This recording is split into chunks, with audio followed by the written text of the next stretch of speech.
Aí, Lulu, tem uma coisa que é curiosa, né? Nós temos mais ou menos a mesma idade, apesar de você ser um pouquinho mais jovem. Um ano. Um ano. E eu tenho escrito com enorme prazer os meus artigos às segundas-feiras no Globo. E eu vou contar até por curiosidade para você, porque quando isso aqui estiver veiculando, o artigo já foi muito lido. Aliás, os artigos têm sido lidos, elogiados e tal. Então, estou muito feliz, fazendo com prazer. E o próximo, eu vou te contar essa história, porque depois eu vou fazer uma pergunta aqui em cima disso. O próximo que sai na próxima segunda-feira, que eu não sei que dia será para quem está assistindo agora, mas certamente já saiu, gente. Eu botei o título de Com o Corpinho de 45. Esse é o título. E aí eu digo, olha, meus amigos, no próximo 29 de setembro, eu faço aniversário. E isso não é nenhuma novidade, eu tenho prática, faço isso desde 1952. A novidade é que eu faço 70 anos, uma idade que muita gente começa a se achar velha. E eu garanto que não. E vou explicar até para vocês. Fisicamente, eu me sinto exatamente igual de quando eu tinha 45. O que mudou? Muitos cabelos embranqueceram e outros caíram. Comecei a usar óculos para ler, resolvi comprar um bifocal por recomendação do meu oculista e jamais me livrei deles. Você dirige em Londres? Hein? Você dirige? Não, não dirijo em Londres, não precisa ter carro. E você mora muito central também, né? Então, assim, comprei um bifocal e nunca mais me livrei dos óculos. O resto está tudo igual, mais ou menos, quando eu tinha 45 anos. Assim, de cabeça, eu acho que estou bem também. Continuo tentando fazer o novo de novo. Caminho muito, que faz bem. Quando caminho, penso. E penso principalmente relembrando o que já aconteceu para comparar com o que está acontecendo, para tentar imaginar o que pode acontecer. A perspectiva que história dá para uma pessoa, né? Aí eu falo, olha, vou dar um exemplo para vocês.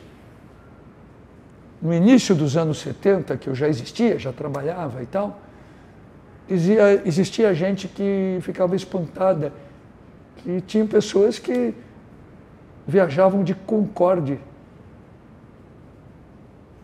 que custava o dobro e mais um pouco da primeira classe, mas fazia Rio-Paris em 6 horas. Eu nunca me espantei, porque eu tinha consciência que os caras que faziam isso, eles, na verdade, os minutos que eles economizavam na viagem, eles ganhavam de dinheiro. Então tinha lógica. Hoje, o Jeff Bezos foi passear de foguete em volta da Terra.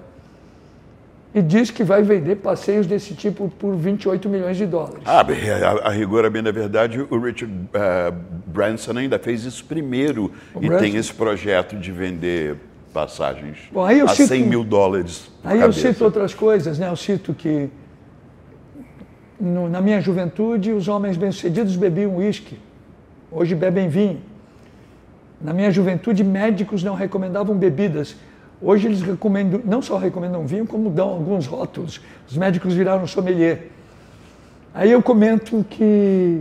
Quando a gente era jovem, carro era uma coisa muito valorizada. O jovem de hoje acha o carro um inimigo.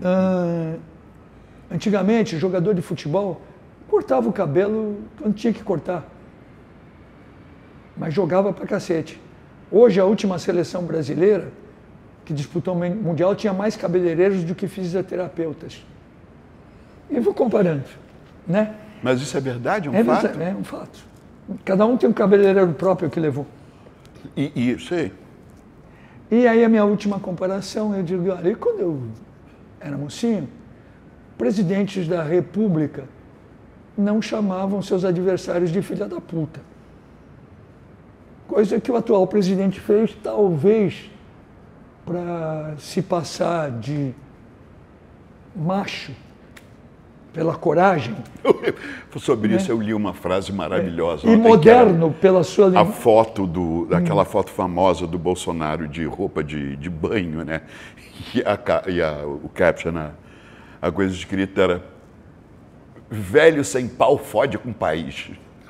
Que maravilha! Mas a minha frase é assim, olha, deve ter falado isso porque alguém, ou ele cismou, que chamam de filha da puta, o adversário, ele ia passar de macho pela coragem e de moderno pela linguagem para os seus estranhíssimos seguidores. Sim, errou na mosca, porque na minha opinião, macho e moderno é o Ney Matogrosso que fez 80 anos mais jovem do que nunca. Esse é o artigo que sai. Bom, tudo isso pensando no que nós vamos fazer daqui para frente, né? Eu tenho uma história com o Lulu. Mas você ia me perguntar alguma coisa sobre isso? Era sobre isso até. De sonhos para o futuro e tal. Eu tenho uma história com o Lulu que é muito gozada. Muitos anos atrás, a gente estava conversando, ouvindo música. E coisa que quem está assistindo não imagina, o Lulu sabe perfeitamente e decor o repertório inteiro do Frank Sinatra. Por osmose, porque era o que meus pais ouviam. E aí foi uma coisa. E ele canta bem, né? E aí a gente começou a conversar por que ele não gravar um LP cantando Sinatra. Seria uma surpresa monumental. Naquele mesmo período, o Lulu, primeiro a gente começou devagar, o Lulu falou sim, e peço para o Celso Fonseca fazer os arranjos, e ficou aquilo. Depois ele chegou a uma conclusão que era a melhor conclusão, que era cedo para a vida dele fazer aquilo. Aquilo já tinha uns anos, tinha ainda muita coisa autoral para fazer, muita coisa, como está fazendo, né? Eu não vou fazer o Sinatra. Ainda depois, um tempinho depois, uns 6 meses depois, surgiu uma coisa que meio que invalidava a ideia, que era o Rod Stewart cantando, e bem, alguns grandes clássicos norte-americanos, grandes standards.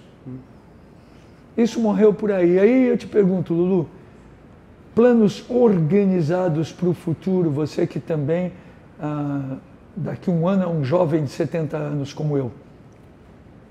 Eu trabalho com horizonte, eu trabalho com o que eu vejo na frente. E não faço planos a longo prazo, porque eu acho quase inútil, assim. Eu gosto de ter uma sensação de planejamento, mas eu ataco muito o que está imediato. E algum entusiasmo imediato sempre tem. Nesse momento eu vou lançar um EP, agora em setembro desse ano, com 4 músicas inéditas, minha primeira parceria com o Liminha. Você me mandou umas coisas excepcionais. Aliás, você sabe que eu jamais mentiria para você, eu faria gênero. E você falou isso em público, você está muito feliz com a tua relação com o Clebson. E eu acho que isso mexeu favoravelmente no teu trabalho. Você tem sensação disso, né? Eu acho que liberou um número de coisas assim. Me dá um conforto emocional que eu busquei a vida inteira e nunca tinha tido. Até aos... Quantos anos eu já tinha? Conheci Clebson há 3 anos atrás, eu já tinha 65 anos. E somos 39 anos, ele 39 anos mais jovem do que eu. Ele produziu em mim uma sensação de conforto emocional. E o primeiro momento, muito entusiasmado, com uma paixão, como uma paixão juvenil, só que na maturidade, você não pode dizer que ela é juvenil, ela é apenas uma paixão.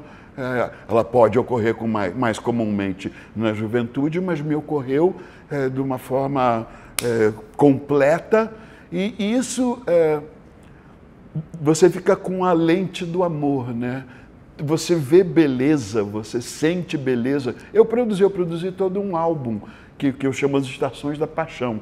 Desde o momento de se reconhecer atonitamente apaixonado, atraído e definitivamente apaixonado, sentimental, emocionalmente ligado a essa pessoa, até um convite final, que se tivesse sido recusado, seria o grande fracasso de Venha Morar Comigo, que é a canção Pra Sempre, no álbum Pra Sempre. E uma vez que isso se concretizou, hoje eu já consigo olhar para trás para o álbum e dizer, eu podia ter feito isso de uma forma mais minha, mais como eu faria as coisas. Eu acabei distribuindo os poderes de produção para outros campos e olho para trás e percebo que talvez no futuro essas músicas ainda sejam mais bem embaladas. Mas o que é importante é o estofo emocional, o conforto emocional que isso me trouxe. E uma pessoa com conforto emocional não quer guerra com ninguém, ou quer guerra com bem menos pessoas. E eu acho que isso pode ser atribuído ao meu encontro com Clepson e o efeito que ele tem em mim.